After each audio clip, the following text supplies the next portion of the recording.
et que tu les as trouvés menteurs. Que tu as de la persévérance. Que tu as souffert à cause de mon nom. Et que tu n'étais point lassé. Mais, ce que j'ai contre toi, c'est que tu as abandonné ton premier amour.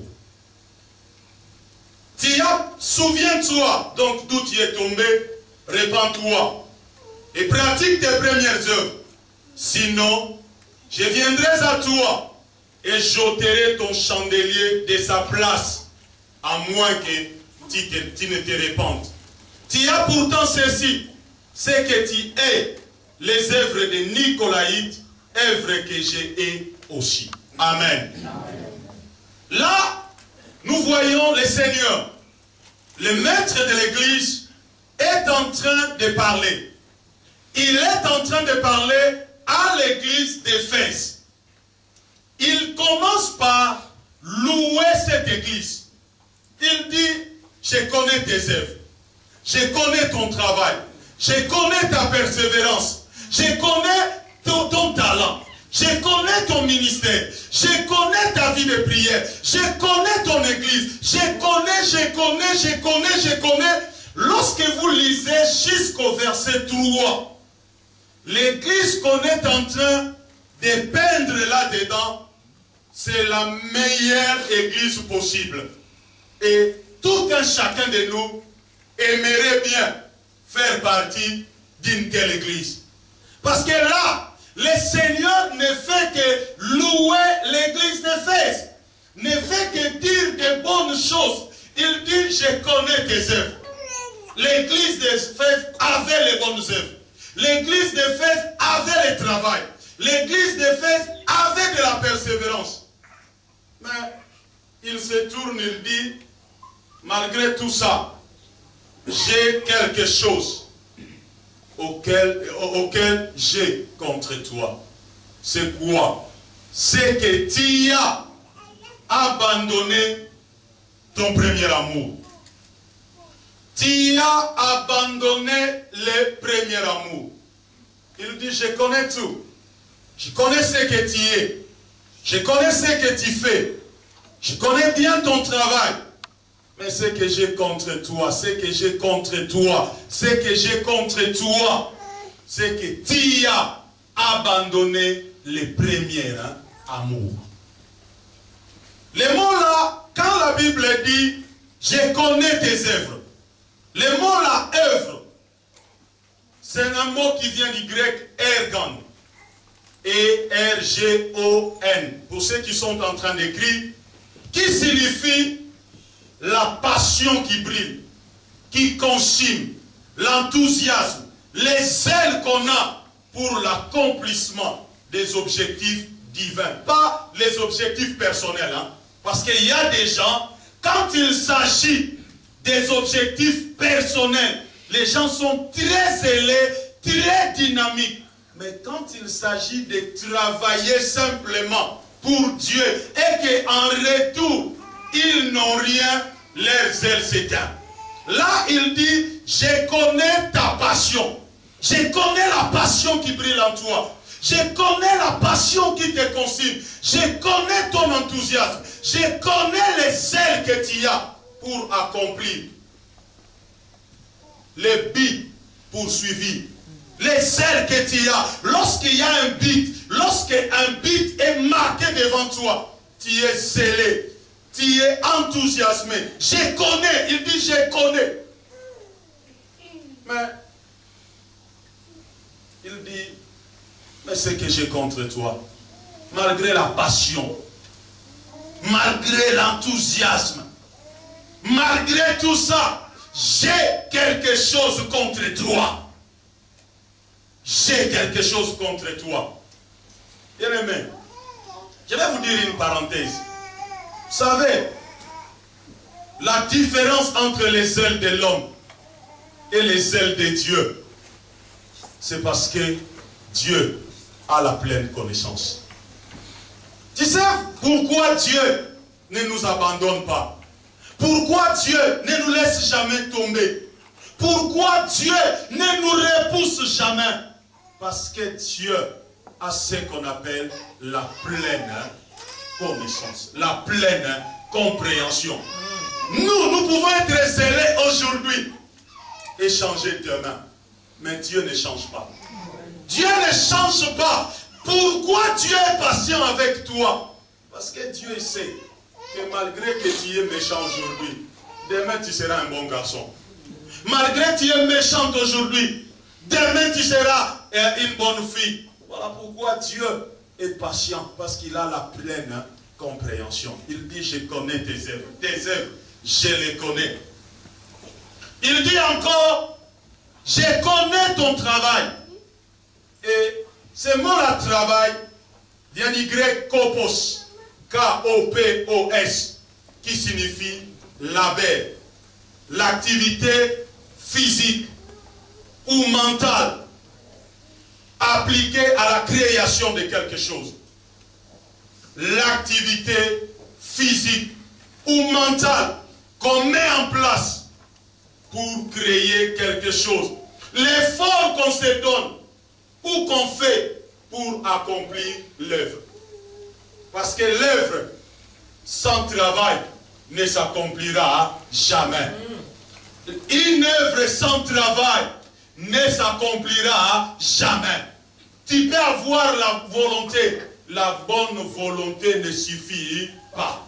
La bonne volonté ne suffit pas. Il y a des gens qui sont morts, qu'on a enterrés, qui avaient de bonnes volontés, qui avaient des projets écrits même dans les cahiers, mais parce qu'il manquait le travail, parce qu'ils étaient fainéants, le fainéantisme les a empêchés d'arriver à l'accomplissement de l'œuvre. Mais Dieu dit, malgré l'œuvre que tu as, malgré le travail, malgré l'énergie que tu mets, suivre les âmes, prêcher, enseigner, venir à l'église, chanter à la chorale, donner l'argent, s'aimer quand on dit de s'aimer. Malgré tout cela, j'ai quelque chose contre toi. J'ai une chose contre toi. Bien-aimé, Dieu dit encore, je connais ta persévérance. Je connais ta persévérance. Et le mot la persévérance vient du grec upomone, H-I-P-O-M-O-N-E, qui signifie rester ferme à l'objectif, rester ferme au but, rester ferme dans la course, sans dévier, quelles que soient les conditions, les circonstances ou les obstacles. Bien aimé, souvent, ce qu'on appelle aujourd'hui persévérance dans l'église, je ne sais pas où est-ce qu'on a pris cette explication. Aujourd'hui, les gens disent qu'ils sont persévérants parce qu'il a un problème. Il est en train d'attendre quelque chose de la part de Dieu. Il dit, je suis persévérant. Non. La persévérance, c'est la capacité de rester ferme à l'objectif. Sans aller ni à gauche, sans aller ni à droite. Parce qu'il y a des gens qui vous disent qu'ils sont persévérants, mais ils sont en train de dévier dans la persévérance. Pendant qu'il est persévérant, il est en train de murmurer. Pendant qu'il est persévérant, il est en train de se plaindre par son manque de crainte de Dieu. Bien-aimé, Dieu est souverain. Dieu peut tuer quelqu'un sans être un assassin. Voilà pourquoi, lorsque nous prions, nous devons nous rendre compte que Dieu a un agenda. Et dans son agenda, il a un jour prévu.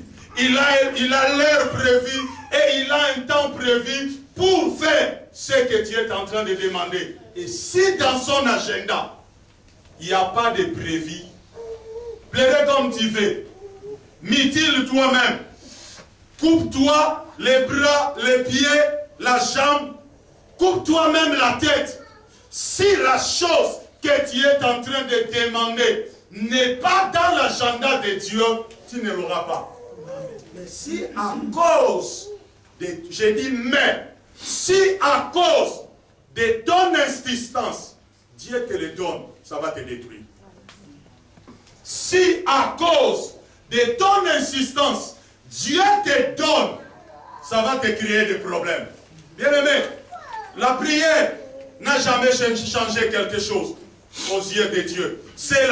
Dieu est esclave de sa volonté. Il ne fait que sa volonté, rien que sa volonté. Donc, même quand il prie 12 heures, ou quand il prie 30 heures, sache que si à la fin de toutes choses, Dieu accomplit, c'est pourquoi tu priais, parce que c'était sa volonté. C'est pas parce que toi tu as prié. Mais il y a beaucoup de choses que tu as dans ta vie, tu n'as jamais demandé à Dieu. Amen. Mais parce que c'était la volonté de Dieu, Dieu t'a donné. Amen. Dieu dit, je connais ta persévérance. Je sais que si tu dis A, ça reste A. Je sais que si tu regardes, tu vois le but, tu ne vas ni à gauche, ni à droite. Mais, c'est que j'ai quelque chose contre toi. Bien-aimé, en plus des œuvres, en plus du travail, et en plus de la persévérance, l'église d'Éphèse avait le discernement poussé. Un discernement élevé. L'église d'Éphèse, Dieu reconnaît, il dit, tu as la capacité d'identifier quels sont les vrais et quels sont les faux apôtres. Une église avec un discernement poussé. Là, j'ouvre encore une parenthèse. On ne reçoit pas le discernement par la prière. Beaucoup de gens passent leur temps à dire, Seigneur, donne-moi le discernement. Donne-moi le discernement. Je sais que dans l'église où tu vas, on te dit de prier pour le discernement. Mais moi, je te dis ce soir qu'on ne reçoit pas le discernement par la prière. Bien-aimé, on ne reçoit pas le discernement par la prière. Romains chapitre 12, verset 2. Ne vous conformez pas au siècle présent, mais soyez transformés par le renouvellement de l'intelligence, afin que vous discerniez ce qui est bon, agréable et parfait. Amen. Donc, on arrive au discernement par des choses. Il y a des choses qui amènent au discernement. Le discernement, en fait, c'est quoi? Le discernement, c'est la capacité de juger correctement. Discerner, c'est la capacité à juger correctement. Alors, on arrive au discernement par deux choses. D'abord, par la capacité de ne pas se conformer au siècle présent. Si tu te conformes au siècle présent, sache que tu auras le syndrome de Dieu dit, mais moi je pense. Ça, c'est le syndrome de l'église actuelle. Dieu dit, mais ma mère avait dit. Dieu dit, mais chez nous on dit. Pour arriver au discernement, on doit éviter d'être conforme au siècle présent. On ne se conforme pas au siècle présent. On dit, moi et le siècle présent, chemin parallèle. Le siècle présent va à gauche, moi je prends la droite, et nos deux voies ne se rencontreront jamais. Ne pas se conformer au siècle présent.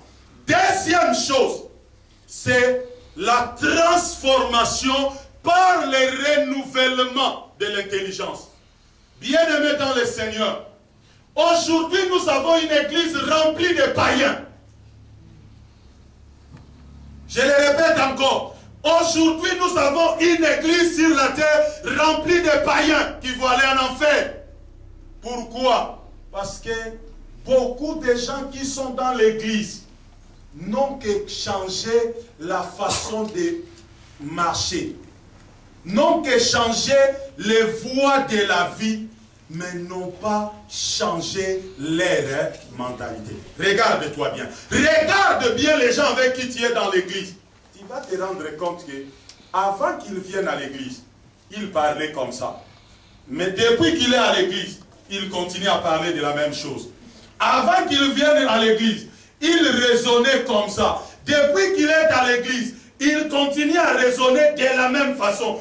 Avant qu'il est à l'église, il réagissait comme ça. Depuis qu'il est dans l'église, il continue. Bien aimé, la première des choses que Jean-Baptiste dit, quand il vient, le message c'était « Répentez-vous ».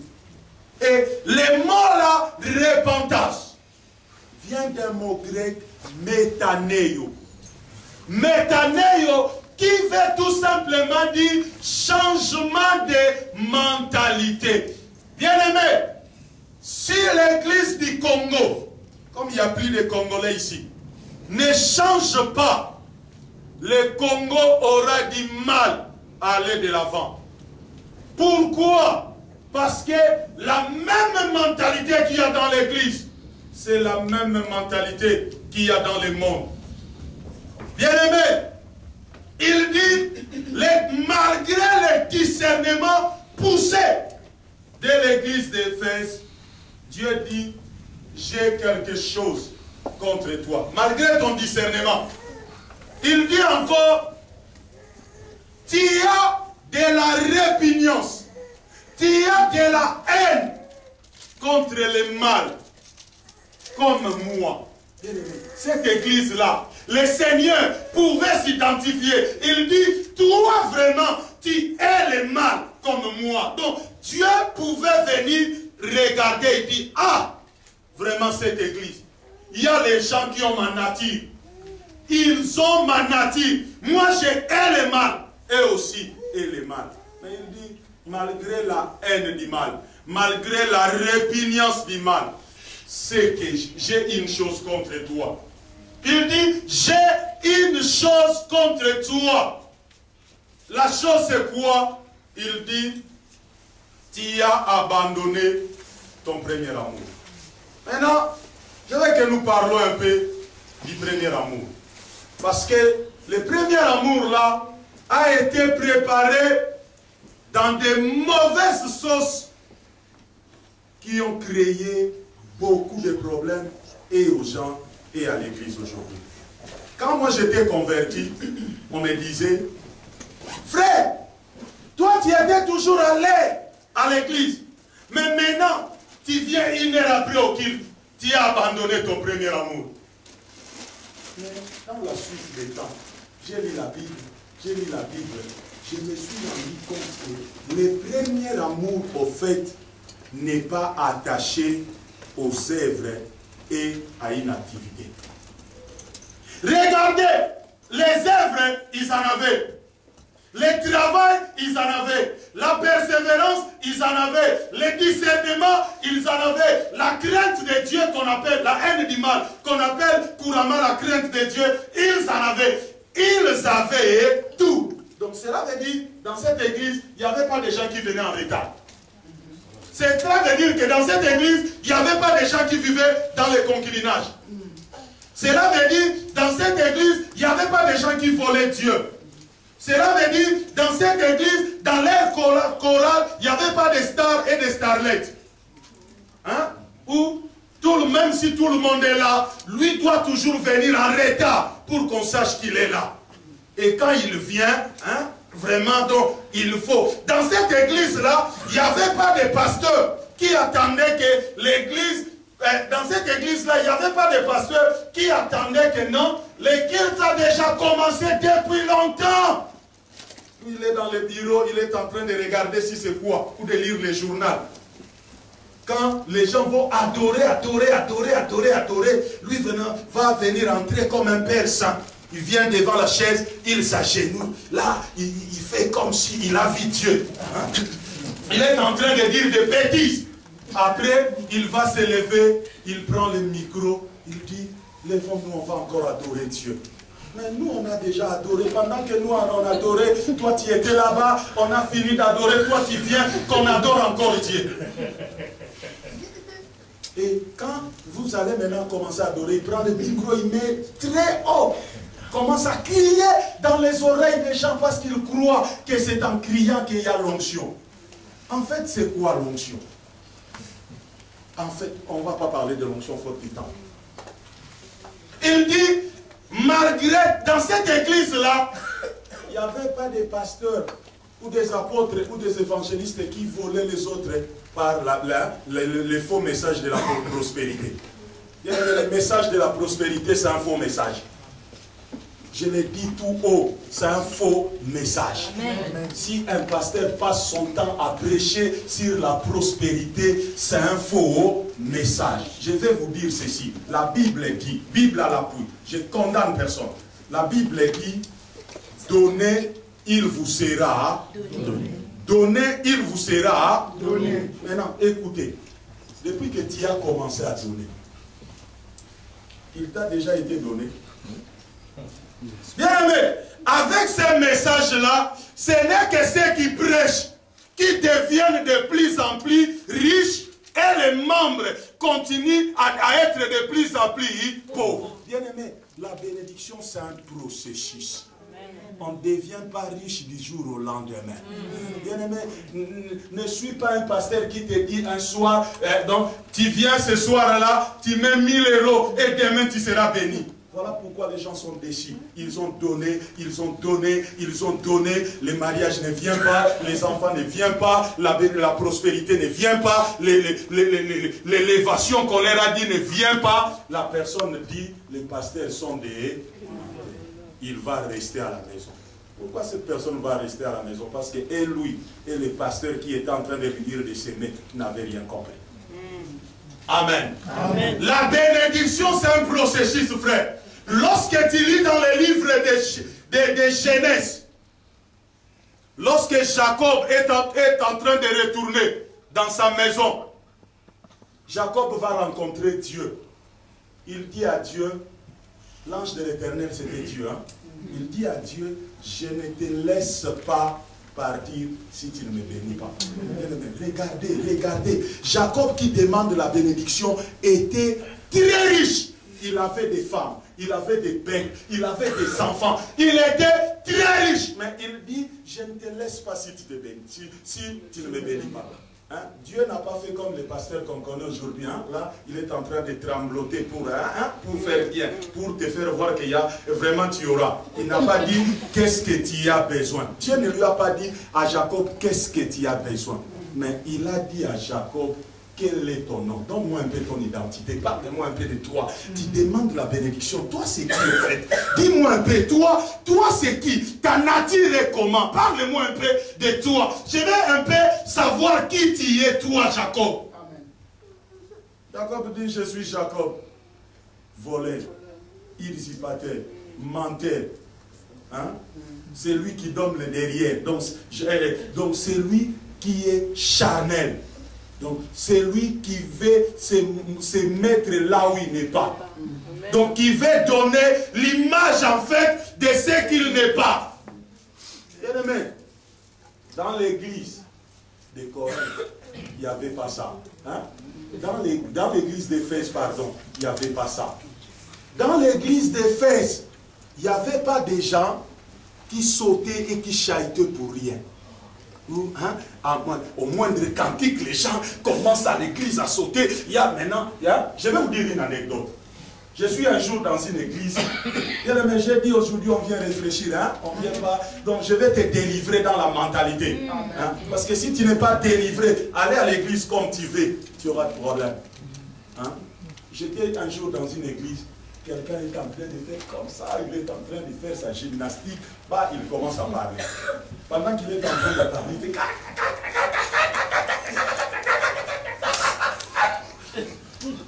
Il commence à dire, ah, merci mes enfants, moi, qui, moi. Maintenant, à la fin, je pose la question. Je dis, est-ce que Dieu bégaye? Est-ce que Dieu bégaye? Non, répondez quand même. Hein? C'est interactif. Moi, j'aime ça. C'est interactif. Dans l'église, on doit réfléchir. Dans l'église, on ne doit pas venir, on commence à sauter, à crier. On rentre à la maison, on reste la même chose. Est-ce que Dieu bégaye? Non. Est-ce que la personne, dans la vie de tous les jours, bégaye? Non. Comment seulement, quand il veut parler de la part de Dieu, il doit bégayer? Ça, ce sont des choses qu'il a vues quelque part dans une église. Ça a commencé quelque part et on les a pris à la mode. Ça entre dans l'église. Donc, quand quelqu'un ne tombe pas, hein, il n'a pas reçu l'esprit. Quand quelqu'un, moi quand j'impose les mains à quelqu'un, si tu veux tomber, je vais t'attraper. Je dis, ici tu ne tombes pas, tu dois écouter ce qu'on est en train de dire là. Parce que si tu tombes, tu n'écouteras rien. Et quand tu vas rentrer à la maison, tu ne vas pas faire un travail pour changer. Le problème de l'église, c'est le problème de changer. Tu peux tomber, regardez dans les églises. Ce sont les mêmes personnes. Il est tombé ce dimanche. Hein? Maintenant, les pasteurs savent maintenant, si l'église est un peu calme, hein, il veut un peu animer les gens, il sait qu'il a déjà ses cobés. Hein? Il a déjà ses proies choisies. Il sait que quand je vais commencer seulement, hein, quand je vais commencer seulement, même si tout le monde dans la salle ne sent pas ça, mais il y aura quelque chose, hein, quelques personnes qui vont prendre les relais. Bien-aimés, hein, Dieu est esprit. Dieu est esprit. Et on ne sert pas Dieu dans la chair. On sert Dieu en esprit. Voilà pourquoi la vie de beaucoup de chrétiens, c'est comme un film d'horreur. La vie de beaucoup de gens qui vont à l'église, c'est comme un film d'horreur. Vous connaissez les films d'horreur? Vous avez déjà vu les films d'horreur? Oui. Dans un film d'horreur, vous verrez la maison qui est envoûtée, qui est en train de hanter les occupants. Hein? La maison, vous êtes au salon assis, les marmites commencent à tomber à la cuisine. Lorsque vous allez à la cuisine, c'est la garde-robe qui tombe. Lorsque vous allez à la garde-robe, c'est la chasse d'eau qui se tire, c'est chouah. Tu ne sais plus qu'est-ce qui se passe. Les occupants commencent à vivre dans la paix. C'est comme ça que beaucoup de chrétiens vivent. Bien, mais regarde, qui me voit? Celui qui me voit lève la main. Celui qui m'a vu lève la main. Je vais voir les mains. Celui qui m'a vu lève la main. Tout le monde a échoué ici. Personne ne m'a vu. Parce que vous ne faites que vous n'êtes qu'en train de voir la maison dans laquelle je vis depuis une quarantaine d'années. Bien-aimé, Jérémie chapitre 1 verset 5, Dieu dit à Jérémie, avant que tu sois fondé dans le sein de ta mère, je te connaissais. Maintenant, si l'homme c'est un être humain matériel, avant qu'il soit fondé là, Jérémie était où? L'homme est éternel comme Dieu est éternel. L'homme est éternel comme Dieu est éternel. Bien-aimé, le premier amour n'est pas ni attaché aux œuvres, ni attaché aux activités. L'église d'Éphèse avait la foi, avait la crainte de Dieu, avait tout ce qu'une église avait besoin pour être digne dans la présence de Dieu. Mais Dieu vient, il dit, ce que j'ai contre toi, c'est que tu as abandonné le premier amour. Maintenant, ce mot-là, premier amour, vient de deux mots grecs. Proton et agapé. Proton et agapé. Premier, c'est le mot grec proton. Le proton qu'on dit, je vais mettre l'argent dans le proton. C'est le premier. Proton veut dire, premièrement, chose principale, la chose la plus importante, la chose la plus significative, la chose la plus privilégiée, et puis la chose la plus significative à l'importance. Donc quand Dieu était en train de dire à l'église d'Éphèse, vous avez abandonné le premier amour, c'était au-delà de l'activité, c'était au-delà des œuvres, c'était au-delà du travail, c'était au-delà de tous les tralala que nous avons aujourd'hui. Bien-aimé, on peut avoir une bonne église, une grande église, une église de masse, une église de 10 000, de 100 000 personnes. Cela ne veut pas dire que cette église est exacte et correcte aux yeux de Dieu. Il dit, vous avez abandonné le proton agapé. Bien-aimé, le mot agapé, dans les contextes anglais et français, ce mot décrit la dévotion. Agapé, c'est la dévotion. Donc, vous avez abandonné la dévotion principale. Vous avez abandonné la dévotion la plus importante. Malgré que vous continuez à chanter bien, comme les frères ont chanté ici. Mais posons-nous la question. Pendant que nous avons chanté, je ne le dis pas pour vous. Hein? Je vous prends seulement comme échantillon de tous les chants. Pendant que vous chantez, est-ce que vous avez touché Dieu? Est-ce que Dieu a été touché dans l'adoration? Bien aimé, l'adoration peut stimuler les cantiques, peut stimuler les émotions, mais sans toucher Dieu. Hein? Les gens font même comme ça, les gens ont de la chair des poules, parce qu'il y a des gens qui croient que quand ils ont de la chair des poules, frère, c'est ça l'esprit de Dieu. Bien aimé, quand on vous amène un bon psychologue ici, il peut vous donner tous de la chair de poule.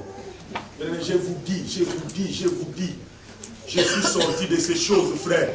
Dieu m'a délivré de ces choses, frère. Je peux faire pleurer tout le monde ici. Parce que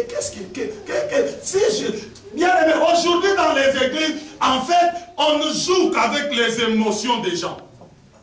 L'église est restée au niveau des émotions, très superficielles.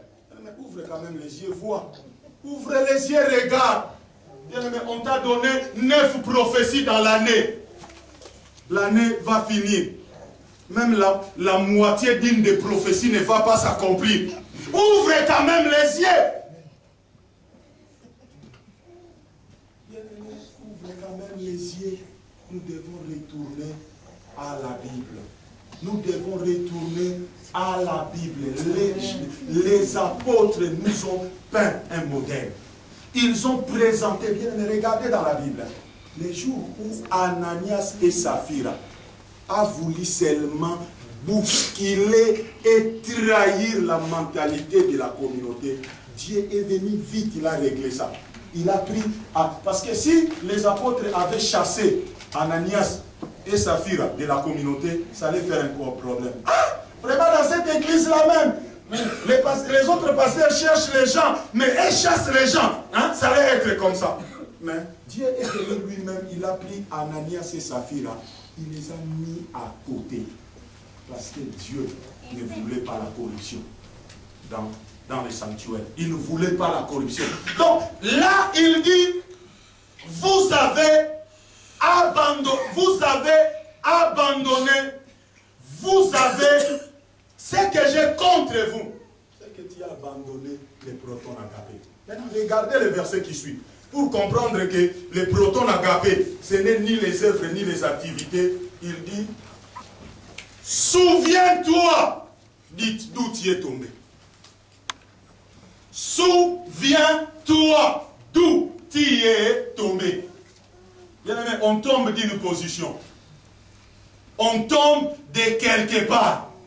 Il dit, on ne tombe pas de nulle part. Donc pour que quelqu'un tombe, il doit partir d'une position et tomber. Il dit, souviens-toi d'où tu es tombé et répands-toi.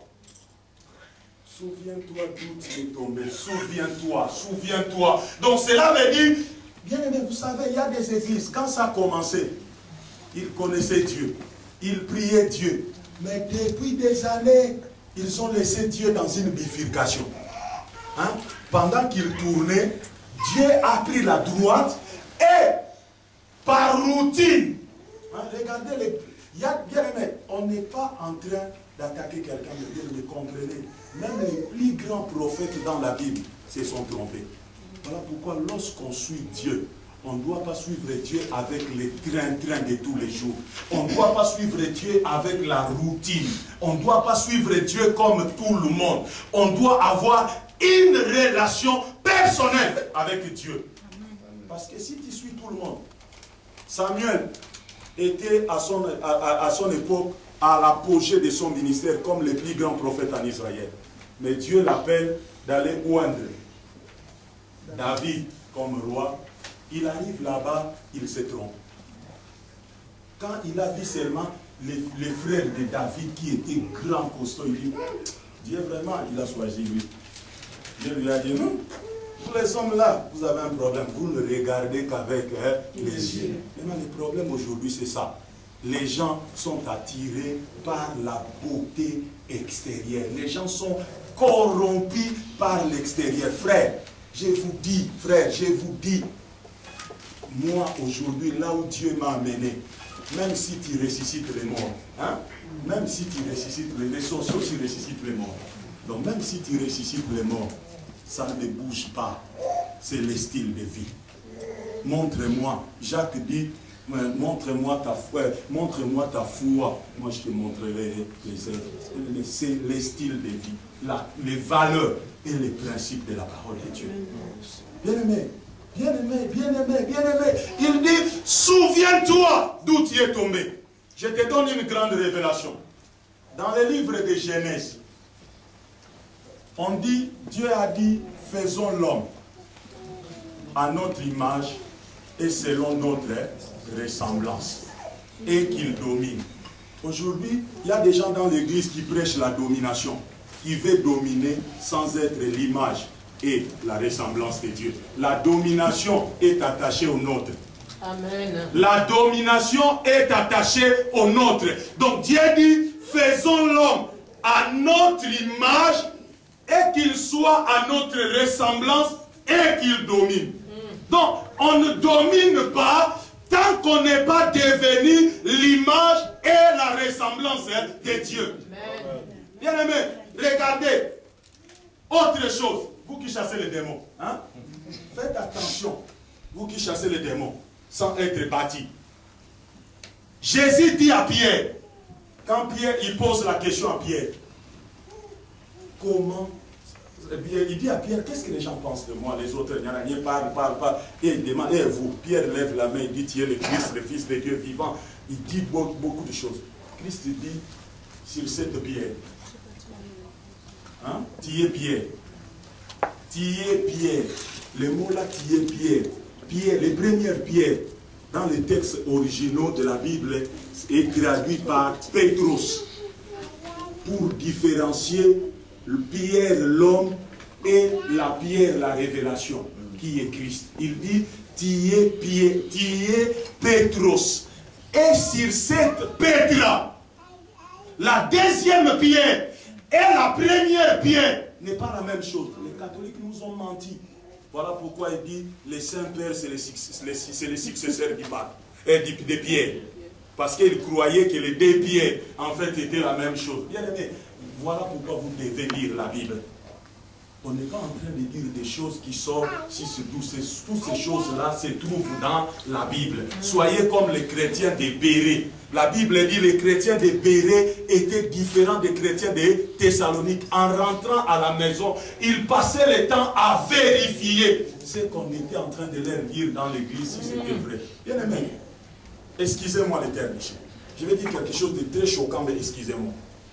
Comment vous pouvez aller à l'église, un soi-disant prophète qui parle de Dieu, parce qu'il veut prophétiser sur une maman dans l'église, commence à dire Dieu va parler à cette dame-là pour être sûr que c'est Dieu qui te parle.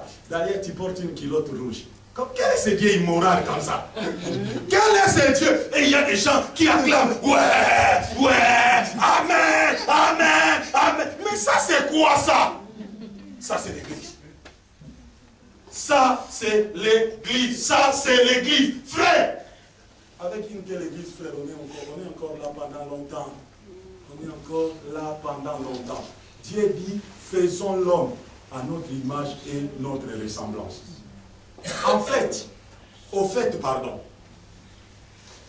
l'homme, hein, dans le jardin d'Éden, il n'était pas perdu. Il a perdu quelque chose. Lis bien ta Bible. L'homme dans les jardins, c'est une grande révélation. Si tu ne le comprends pas, ta vie chrétienne est perdue. Tu es dans des problèmes. L'homme, en fait, dans les jardins, n'était pas perdu, mais avait perdu quelque chose. Parce que, regarde, pourquoi on ne dit pas qu'il a péché? Mais on dit, il est tombé, il a chuté. Donc, l'homme était l'image. Bien aimé, quand on dit image et ressemblance, le mot là, image, c'est un mot grec qui veut dire tislim, qui veut dire la copie conforme. Le mot là, ressemblance, C'est un mot grec qui veut dire démouf, qui signifie icône. Icône, icône. Pour ceux qui connaissent l'informatique, l'icône, c'est la fenêtre d'un grand monde. C'est la fenêtre d'un grand monde. Quand tu vas sur ton ordinateur, si tu as Internet, tu vas voir l'icône E d'Internet Explorer. Si tu le regardes comme ça, devant le bureau, tu verras comme c'est une petite chose qui n'a rien. Mais si tu cliques, il y a un monde qui s'ouvre. Tu cliques, il y a un monde qui s'ouvre. Tu cliques, il y a un monde qui s'ouvre. Maintenant, Dieu voulait. Dieu, en fait, quand il disait, faisons l'homme à notre image et selon notre ressemblance, Dieu voulait avoir sur la terre des petits dieux, des dieux en miniature. Donc Dieu a fait des dieux en miniature qu'il a placés sur la terre pour dominer ce qu'il a fait et pour gérer ce qu'il a fait. Mais le problème c'est quoi? Beaucoup de gens croient que le monde ici, que l'homme a été fait avant la création du monde. Parce que tu peux dire non, mais la façon dont tu te comportes comme si le monde ici n'a pas existé avant toi. Mais Dieu a commencé par créer son monde. Parce qu'il a créé son monde, il avait un objectif pour ce monde. Et parce qu'il avait un objectif pour ce monde, Dieu avait des attentes par rapport à ce monde. Après, il dit, je vais créer l'homme comme gérant. Donc c'est comme si, moi j'ai créé mon magasin, je t'engage pour travailler au magasin. Je viens un samedi, je trouve plein devant la porte du magasin. Des gens se bousculent. Qu'est-ce qui se passe ici? Au solde. Combien? Moi 70%. Maintenant le patron n'est pas au courant. Moi le patron n'est pas je ne suis pas au courant. Là, le solde se passe, c'est fini. À la fin, je pose la question au gérant. Le gérant me dit non, comme je voyais que les gens n'achetaient pas, j'ai mis le solde pour que les choses aillent vite. Maintenant, tu regardes les prix qu'il a vendus, c'est moins que les prix que vous avez achetés. Donc même là, le capital, le fonds du commerce est parti dans l'eau. Mais si c'était samedi, le même samedi, là, cet homme-là n'aura plus de travail. C'est la même chose que Dieu traite aujourd'hui avec beaucoup de gens qui se disent chrétiens. Dieu a créé son monde, il t'a mis comme gérant, et toi tu veux gérer comme... Regarde, même ton corps, Dieu est gérant. De ton corps, même ta vie, j'ai dit Dieu peut tuer mais n'est pas assassin. Dieu peut faire écrouler ces bâtiments maintenant. Ça croule, brûle. On tombe, on meurt tous. Donc, ça n'avance même Dieu, pas même d'un millième de millimètre. Non, il reste Dieu. Sinon, quand les gens mouraient au Pakistan, Dieu était où? Quand les gens mouraient au Rwanda, Dieu était où? Quand les gens mouraient au Congo, Dieu était où? Bien-aimé, si ton concept de Dieu est mauvais, tu ne peux pas aller loin avec Dieu. Dieu dit, ce que j'ai contre toi, c'est que tu as abandonné ton premier amour. Maintenant, pour comprendre c'est quoi le premier amour ici, dans l'église d'Éphèse, il faut revenir dans Actes des Apôtres, chapitre 19. C'est là que tu comprendras quel était le premier amour. Quel était le problème? La Bible dit dans Actes 19, prenez la Bible et regardez. Hein? Je ne veux pas à la fin que tu ailles dire que non, il était en train de dire des choses qui ne sont pas dans la Bible. On dit les choses qui sont dans la Bible, c'est toi qui es ignorant. C'est toi qui ne comprends pas.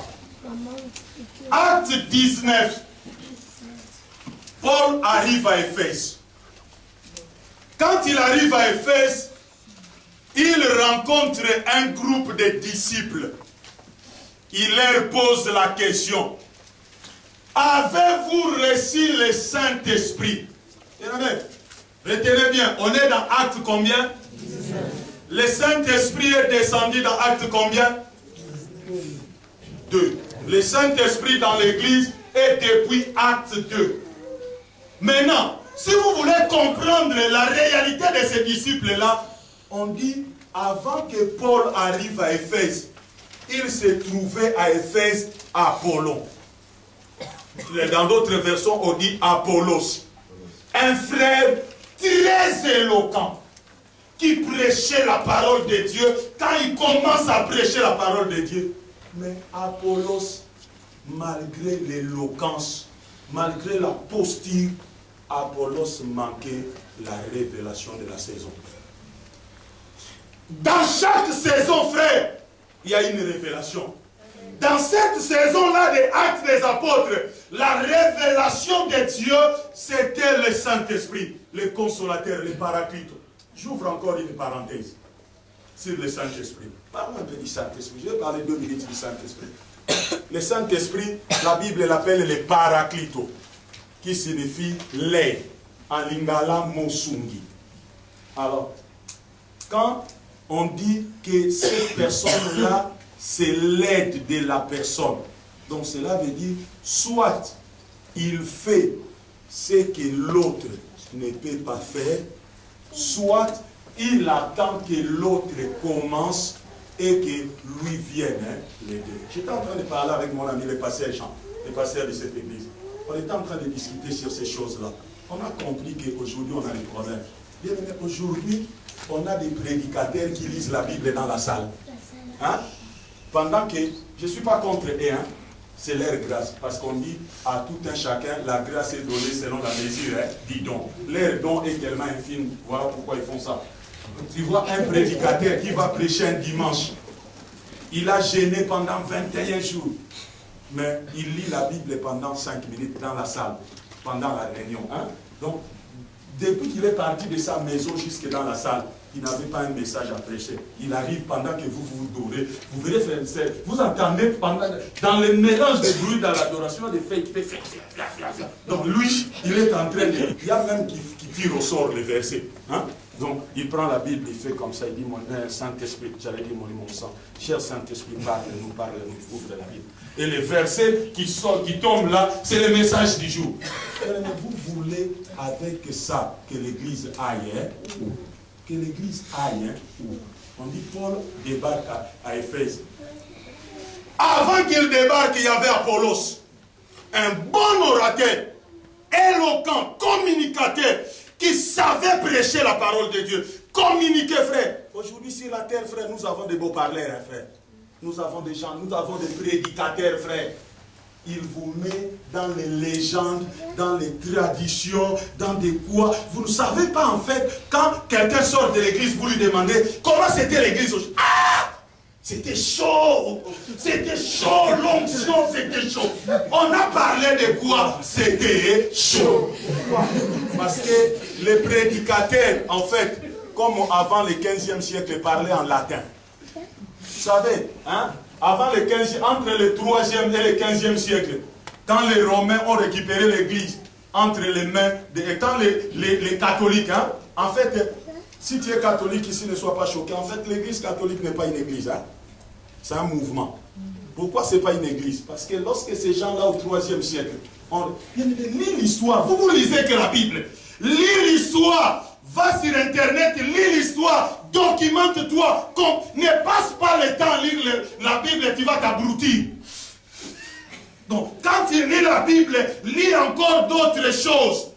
Et la compréhension est définie comme la capacité à mélanger cette information, cette information, cette information. Et ça produit quoi? La compréhension. Donc, bien aimé, j'ai vu des gens qui se disaient prophètes. Il y avait la crise financière ici. J'ai vu aucun prophète prophétiser sur la crise financière. Quelle était la pensée de Dieu? Ils ne savent même pas la crise financière partout. Et on appelle ça l'église. En fait, l'église, ne croyez pas que l'église c'est quelque chose de spirituel. L'église c'est pas quelque chose de spirituel. Avant que Jésus parle de l'église, l'église existait déjà. Donc Jésus, hein, comme on dit dans le monde, n'a que triché. Hein? Donc il a pris, comme lui il est Dieu, il ne peut pas tricher. Donc il a pris l'image de quelque chose qui existait déjà. Avant que Jésus parle de l'église, l'église existait déjà. Voilà pourquoi les apôtres ne lui posent pas la question, c'est quoi encore cette histoire-là, l'église que tu veux bâtir? Ils ont compris quand ils ont dit. Voilà pourquoi dans leur attente était mauvaise. Bien aimé, Jésus est mort à l'an 33, selon le calendrier actuel. Mais on a commencé à écrire le Nouveau Testament que vers l'an 70. Pourquoi? Parce que tous croyaient à l'imminence retour de Jésus. Ils croyaient que Matthieu, le premier livre, c'est pas le premier livre selon ordre, mais Matthieu, qui est placé comme le premier livre du Nouveau Testament, a été écrit que dans l'an 70. Trentaine d'années après la mort de Jésus. Pourquoi? Parce qu'ils croyaient que Jésus revenait bientôt. Hein? On ne parle pas de ça aujourd'hui. Parce que si on commence encore de ça, ça sera plus grave. Bien aimé, il faut que nous comprenions une chose. Que l'église que nous avons aujourd'hui sur la terre a un problème. Donc, lis la Bible, lis les journaux, lis les informations. Voilà pourquoi vous allez vous rendre compte qu'aujourd'hui, nous avons compris même que, surtout chez les Congolais, lorsque quelqu'un commence à aller à l'église, surtout s'il choisit une mauvaise église, où le pasteur s'est rétrogradé dans la mentalité, au lieu il était bien, mais vous verrez quelqu'un. Ma sœur, ne dis pas oh, hein. Je suis pasteur moi-même. Mais quand je te dis, il y a des pasteurs qui sont rétrogradés dans la mentalité, qui t'amèneront nulle part. Donc, au lieu d'avancer, quelqu'un qui était très intelligent, qui réfléchissait, mais depuis qu'il a commencé à aller à l'église, on dirait qu'il est devenu bébé comme ça. Donc, quand il part, il n'y a pas de fond. Quand il part, il n'y a pas de l'énergie. Quand il part, il n'y a pas de la discipline. Quand il part, donc, on ne sait pas. Bien aimé, la Bible dit, Ésaïe chapitre 2, il arrivera dans la suite des temps. La maison de l'Éternel sera positionnée sur les montagnes. Tous les peuples de la terre, frère, iront là-bas, à la montagne, iront à l'église, frère, pour dire, enseignez-nous vos voies.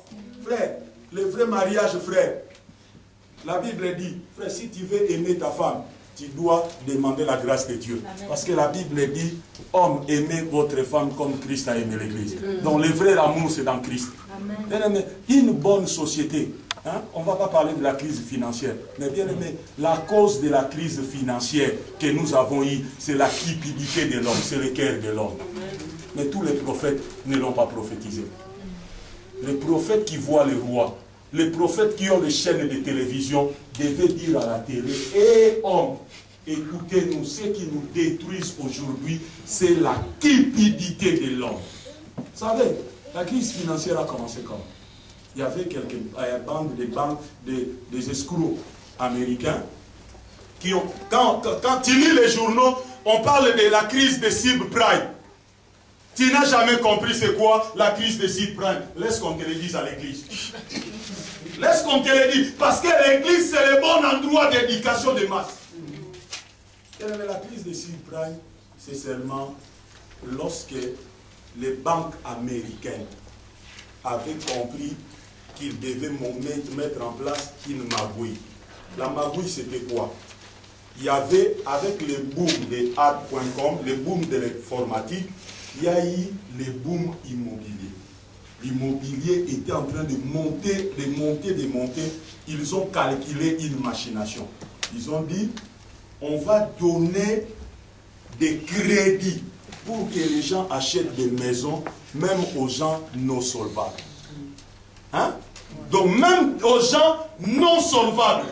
Donc on te donne le crédit. On sait que dans 10 ans, tu perdras ton boulot. On sait que parce qu'il y a des analystes du marché. Ils savent que dans 10 ans, dans les secteurs dont tu travailles, frère, voilà pourquoi aujourd'hui, si tu as besoin de la direction, viens à l'église, frère. Voilà pourquoi les prophètes de ces temps, les prophètes qui travaillent avec la mentalité des apôtres dans ces temps, sont capables, frère, de faire des analyses du marché. Frère, tu veux monter une affaire, viens, on te donne une bonne analyse du marché selon Dieu. Pas selon les hommes, mais selon Dieu. On te dit, si tu vas dans ce domaine, ça marche, frère.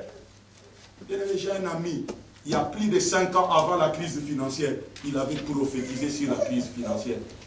Bien, mais aujourd'hui, le monde est en train de tomber pour donner la place à l'église. Les païens ont dit, dans un magazine païen, on a dit que non, les problèmes qu'on a aujourd'hui avec les sociétés, c'est le problème de l'honnêteté et de l'intégrité. Il y a des businessmen, il y a des hommes d'affaires et des managers qui sont sortis de bonnes écoles, ils ont de bons diplômes, mais manquent l'intégrité et l'honnêteté. Et la seule institution qui peut donner à ces hommes-là, des hommes intègres et honnêtes, c'est l'Église. Mais aujourd'hui, les gens qui sont à l'église n'aiment que les formations. Je ne dis pas que les formations. Force ton enfant là à dis-lui, hein, tire-les les oreilles s'il faut, tous les jours, que toi tu iras à l'université. Amen. Que toi tu seras un grand dans ce monde. Et que par toi, Dieu changera le système de la terre. Amen. Le but de Dieu en fait, hein, de l'église, hein, c'est pas en fait qu'on aille au ciel. Hein? Je vais encore scandaliser quelques-uns. Si c'était pour aller au ciel, on ne fera pas ces séminaires. Je n'irai pas tous les dimanches à l'église. Parce que le ciel, en fait, c'est ma maison. Regarde ton fils là. Quand il rentre, quand il sort de l'école, il est fier. Il dit à ses amis, je vais chez moi, je vais chez moi. Est-ce que lui paie le loyer? Non. Lui, il paie le loyer. Il paie le crédit de la maison. Non, mais pourquoi il dit chez moi, chez moi? Parce que la maison de ses parents. En fait, l'homme, c'est un esprit. L'homme, c'est un esprit. L'homme, c'est un esprit. Colossiens 3 dit, si réellement vous êtes mort et ressuscité en Christ, cherchez les choses d'en haut. Là où votre vie est cachée ensemble avec Christ dans Dieu. Et maintenant, si votre vie est cachée en Dieu, si vous êtes mort et ressuscité en Christ, cela veut dire que vous êtes déjà rentré à la maison. Hein? Le ciel, c'est chez nous. Hein? Le ciel, c'est chez nous. C'est la maison de mon Père. Je dois être fier en étant sur la terre. Hein? Quand je marche, frère, je marche comme un bad boy, frère. Mauvais garçon, en esprit. Sachant que non, le ciel, c'est chez nous. Hein? Il y a des chrétiens qui ont peur du diable. Moi, je dis toujours à la communauté, je dis, si quelqu'un est sorcier, laisse-le venir à l'église. Laisse-le qu'il vienne. Si tu veux chasser ton enfant parce qu'il est sorcier, viens me le donner.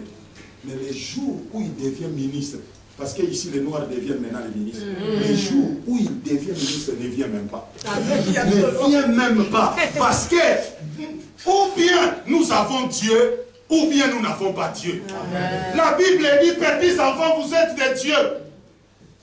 Car celui qui est en vous est plus puissant que celui qui est dans le monde. Mais si celui qui est en moi, frère, si aujourd'hui Jésus vient frapper chez toi, dans 5 minutes je vais terminer. Si Jésus vient frapper chez toi, et il dit, j'ai un travail à faire ici à Berkem, maman Aliette, je vais passer une semaine chez toi, donne-moi une chambre. Maman Aliette, tu prends la chambre et tu donnes à Jésus. Pas le Jésus des joueurs, pas les Portugais qu'on voit dans les films, mais Jésus vraiment de Nazareth, le Fils du Dieu vivant, lui-même Dieu. Il vient, il entre chez toi, il loge chez toi, il mange à ta table, il se lave dans ta douche, il se couvre avec tes draps. Tu crois vraiment qu'un sorcier peut passer par là? Non. Un démon peut passer par là? Non. La maladie peut passer par là? Non. Et la Bible dit que ton corps est le temple du Saint-Esprit. Maintenant, si Dieu est dans ta vie, comment les démons s'associent à Dieu dans ta vie? Amen. Pose-toi la question, pose-toi la question, pose-toi la question. La Bible dit, Jésus dit à Pierre, je bâtirai mon église. Et les séjours des morts, ni les forces infernales ne prévaudront contre cette église. Le problème c'est quoi? Nous avons des églises non bâties. C'est ça le problème. La vie de beaucoup de chrétiens, c'est comme des maisons non achevées. Hein? Tu vois des maisons non